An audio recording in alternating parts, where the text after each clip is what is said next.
साथियों नमस्कार, मैं पटल अरोड़ा द इंग्लिश लैबोरेटरी पर बहुत सारे विचार अलग-अलग संस्थानों से देखने को मिले, अलग-अलग विद्यार्थियों से, लोगों से देखने को मिले। लेकिन जो फाइनल जो आंसर होना चाहिए कि सर एग्ज़ाम डेट आगे है या नहीं है, पदवृद्धि है या नहीं है, इसका ये जो अंधकार में ये जो मुद्दा है ना?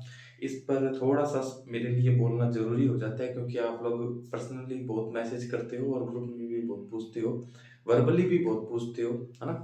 तो आप सभी के कहने पर मुझे बनाना पड़ रहा है ये वीडियो, बाकी I am not interested at all in these matters, okay?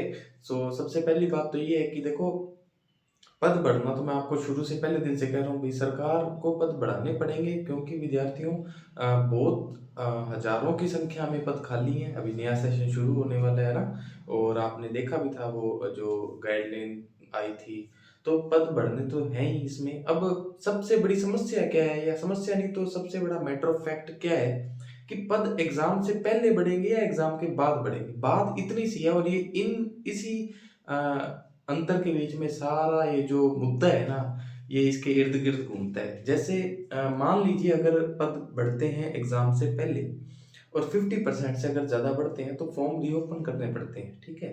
और फॉर्म रीओपन करने का मतलब है कि एग्ज़ाम को 2-4 महीने और आगे खिसकाना।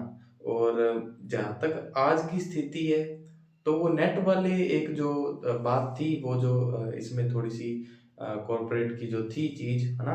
कि नेट के कारण आगे जा सकती है, उसका तो अभी तक कुछ मुझे तो नहीं लगता कि भई अभी कोई सॉल्यूशन हुआ है। तो अगर ऐसा होता भी है नेट के कारण तो 10 दिन 5-10 दिन हो सकता है। बाकी एग्ज़ाम पोस्टपोन होने की जो बात है ना, मेरे साथ जुड़ा हुआ विद्यार्थी अपने दिल और दिमाग दोनों से ये बात निकाल देना। एग्ज़ाम पोस्टपोन होने से सबसे ज़्यादा नुकसान पढ़ने वाले विद्यार्थी को होता है और जितने भी मेरे साथ अच्छे विद्यार्थी हैं, आप 1% भी ये ना सोचें कि एग्ज़ाम पोस्टपोन हो। हाँ, कोई व्यक्ति नेट का भी देना चाहता है, स्कूल लेक्चरर का भी देना चाहता है, तो वो 5-10 दिन का होना चाहिए वैसे तो, है ना? ताकि वो दोनों में अपना भाग्य आज़मा पाए, तो वो तो बात जस्ती है। लेकिन अगर पद बढ़ जाएँ और फॉर्म रीओपन हो जाएँ और एग्ज़ाम 3-4 महीने आगे चला जाए, तो ये कहीं भी मेरे नज़रिए से एज़ ए स्टूडेंट मुझे तो कहीं भी इस चीज़ को सुनकर अच्छा नहीं लगेगा। बाकी तो देखो नीतिगत निर्णय लेना ये सब जो प्रशासनिक निर्णय लेना ये सरकार के हाथ में है, आरपीएससी के हाथ में है, इसमें अपने कुछ नहीं कर सकते। लेकिन बात ये है कि आज आपकी स्थिति क्या है? आज आपका एग्ज़ाम आज की तारीख में 23 जून को है। आप कहाँ स्टैंड करते हैं? जीके में कहाँ करते हैं? इंग्लिश में कहाँ करते हैं? बात ये है, ठीक है? बात ये नहीं है एग्ज़ाम आगे होगा, नहीं होगा, ये कोई बहस का मुद्दा ही नहीं है। मुद्दा तो ये है कि आज अगर 23 जून को हो जाता है एग्ज़ाम तो आप क्या रेडी हैं क्या उसके लिए? हैं या नहीं? बस ये बात अपने आप से पूछिए। एग्ज़ाम आगे जाएगा तो मान लीजिए आपको थोड़ा-सा और तैयारी का मौका मिल जाएगा। जो मतलब हड़बड़ाहट में किसी का कुछ रह गया, किसी का कुछ रह गया, तो वो अपना सिलेक्शन एश्योर कर सकते हैं। तो उनको मौका मिलेगा। देखो हमें हर चीज़ में पॉज़िटिविटी ढूँढनी ही पड़ेगी we don't have any other option, है ना? सो एक तो ये है, दूसरा पद वृद्धि का जो है ना, वो पद पद तो देखो बढ़ने ही है बच्चों, पद बढ़ाने के अलावा कोई ऑप्शन नहीं है, ठीक है? अब अगली भर्ती आएगी तो उसको कम से कम 1 डेढ़ साल और चाहिए आगे, है ना? इतने सारे पद पद खाली हैं और ऐसे स्कूल्स नहीं चलते हैं, ये तो आप भी जानते हैं और बिल्कुल सरकार का सराहनीय कदम है, पद बढ़ाएँगे, इसी भर्ती में बढ़ाएँगे। एग्ज़ाम के बाद बढ़ाएँगे, तो अभी कोई ऐसा भी है कि 100% तक पद बढ़ाए जा सकते हैं, ऐसा कोई निर्णय कैबिनेट से अनुमोदन होना बाकी है, वो हो जाएगा और आपको 100% पद जो हैं, वो बढ़ने को मिल सकते हैं, जैसे डबल हो सकते हैं, 100% का मतलब जितने हैं, उसके डबल किए जा सकते हैं, है ना? वर्तमान जो भर्ती परीक्षा है, उसके अंदर, ठीक है? तो वो बढ़ जाएँगे तो अपने सबके लिए अच्छा है। एग्ज़ाम से पहले बढ़ते हैं, तो फिर वो फॉर्म रीओपन वाली बातें हैं, अगर 50% से ज़्यादा बढ़ते हैं तो। ठीक है? और एग्ज़ाम के बाद बढ़ते हैं तो भी अपने को ही फ़ायदा है, ठीक है? एग्ज़ाम से पहले बढ़ने का मतलब एग्ज़ाम पोस्टपोन होना है और एग्ज़ाम मैं तो ये कहना चाह रहा हूँ कि आप ये मानकर तैयारी ना करें कि एग्ज़ाम आगे होगा। आप चाहे एग्ज़ाम आगे हो, चाहे ना हो, आज आपका पेपर 23 जून को जीके का और 24 जून को इंग्लिश का पेपर है। आज की तारीख में आप रेडी हैं या नहीं हैं?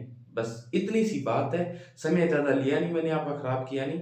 तो इस बात का इस पूरे 2, 4, 5 मिनट की बात का कंक्लूज़न क्या है कि हमें ये जो जितने भी वीडियोस बनाते हैं एग्जाम कब होगा, ये कब होगा, ये हालांकि मैं भी यही बना रहा हूँ, बट मैं तो मजबूर होकर बना रहा हूँ, ठीक है।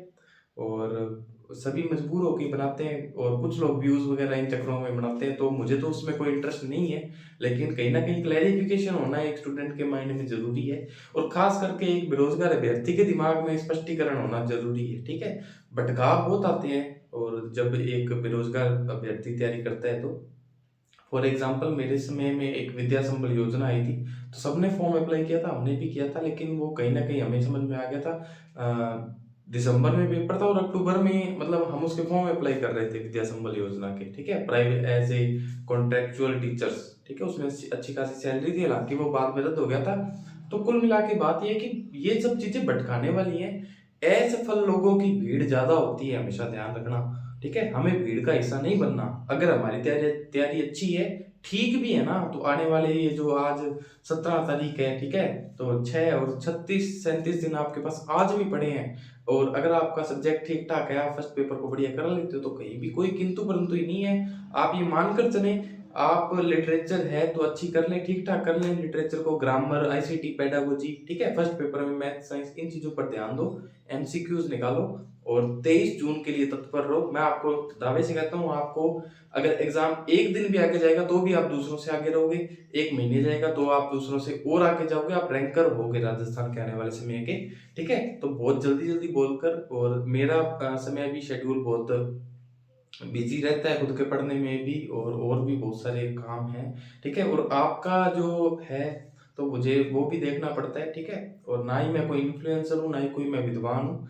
बस थोड़ी बहुत बात थी वो बतानी थी। और एक वो सेकंड ग्रेड का डीवी है ना, उसके लिए जो स्क्रोनिटी फॉर्म है उसकी भी वीडियो बनानी है। मैं प्रयास करता हूँ मेरी तरफ से पूरा कि वो कैसे भरना है ताकि गलतियाँ ना हो जाए, लेकिन मुझे लगता नहीं है मैं वो बना पाऊंगा, ठीक है। तो आप लोग अपने स्तर पर ही देख लेना, समय थोड़ा सा बहुत शेड्यूल्ड है, बहुत कम समय मिलता है, ये वीडियो वगैरह बनाना बहुत ज़्यादा मजबूरी हो जाती है, जैसे आज होगी तो आना पड़ता है, ठीक है। तो आप प्लीज़ पॉजिटिव रहें, 23 जून की तैयारी करें।